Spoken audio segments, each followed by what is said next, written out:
If you take a piece of wood and put it next to another piece of wood, nothing happens. And if you take a piece of granite and put it next to another rock, still nothing. But if you take this piece of iron and put it next to this other piece of iron, magnet.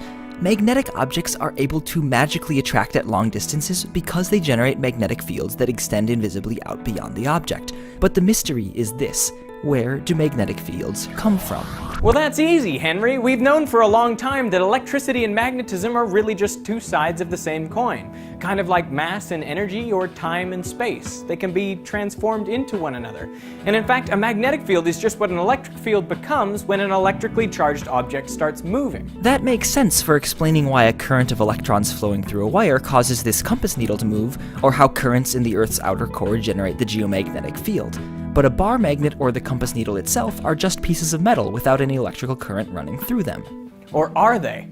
At the microscopic level, there are loads of electrons whizzing around the atoms and molecules that make up any solid.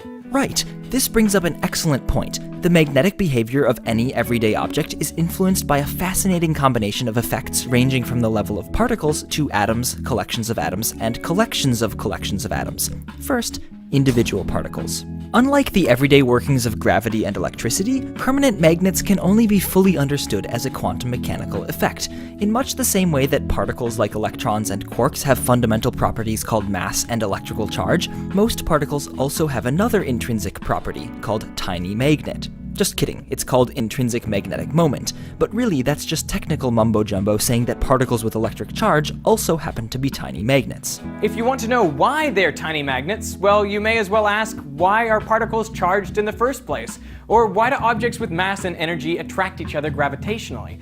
No one knows. We just know that's the way the universe works. Exactly, and since the 1920s, we've known that each individual electron or proton is basically a tiny magnet, which brings us to the level of atoms. An atom is a bunch of positively charged protons with a bunch of negatively charged electrons whizzing around them. The proton tiny magnets are about 1,000 times weaker than the electron ones, so the nucleus of the atom has almost no effect on the magnetism of the atom as a whole. And you might think that since many, though not all, of the electrons are also moving, that like the current in a wire, they should generate magnetic fields due to that motion. And indeed they do. These are called orbital magnetic fields.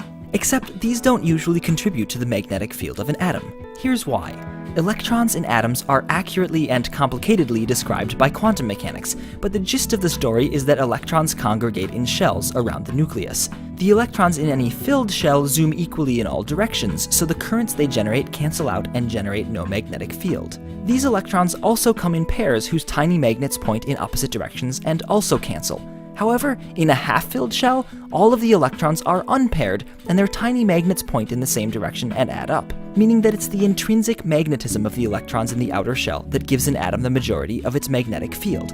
So atoms near the side of any of the major blocks of the periodic table, which have full or nearly full outer electron shells, aren't magnetic, and atoms in the middle of the blocks have half-full outer electron shells and are magnetic. For example, nickel, cobalt, iron, manganese, chromium, etc. Wait, but chromium isn't magnetic.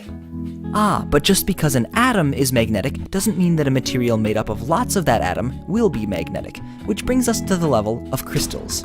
When a bunch of magnetic atoms get together to make a solid, they generally have two options. One is for all the atoms to align their magnetic fields with each other, or they can align their magnetic fields in an alternating fashion so they all cancel out. The atoms will do whichever one requires less energy. That's why chromium, for example, is a very magnetic atom but a very unmagnetic solid, because it's one of the most anti-ferromagnetic materials that we know.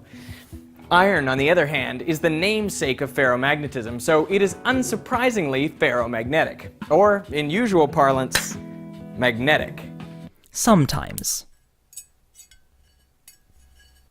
The last and final level of magnetism is that of domains.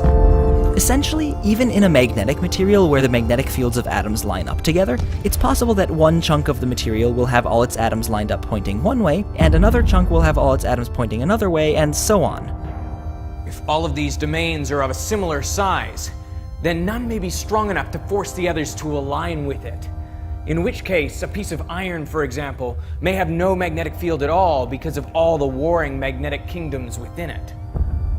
However, if you apply a strong enough magnetic field from outside the material, you can help one domain expand its control over its neighbors, and so on, until all of the domains have been unified into one kingdom, all pointing in the same direction. And now, finally, you can rule with an iron fist!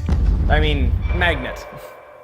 It's magnetic because it's ferromagnetic and all of the domains are aligned. Exactly. What's remarkable is that magnetism is a fundamentally quantum property amplified to the size of everyday objects. Every permanent magnet is a reminder that quantum mechanics underlies our universe. In order for an everyday object to be magnetic, though, it has to have a unified kingdom of magnetic domains, each made up of bajillions of magnetic atoms which also need to be aligned with each other, each of which can only be magnetic in the first place if it has an approximately half-filled outer shell of electrons, so their intrinsic magnetic fields can align and not cancel each other out.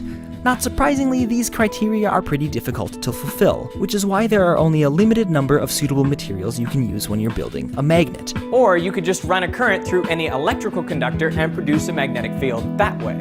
But hey, why does that work in the first place? Click here to go over to Veritasium and we'll find out what special relativity and the speed of light have to do with electromagnets. I want to find out.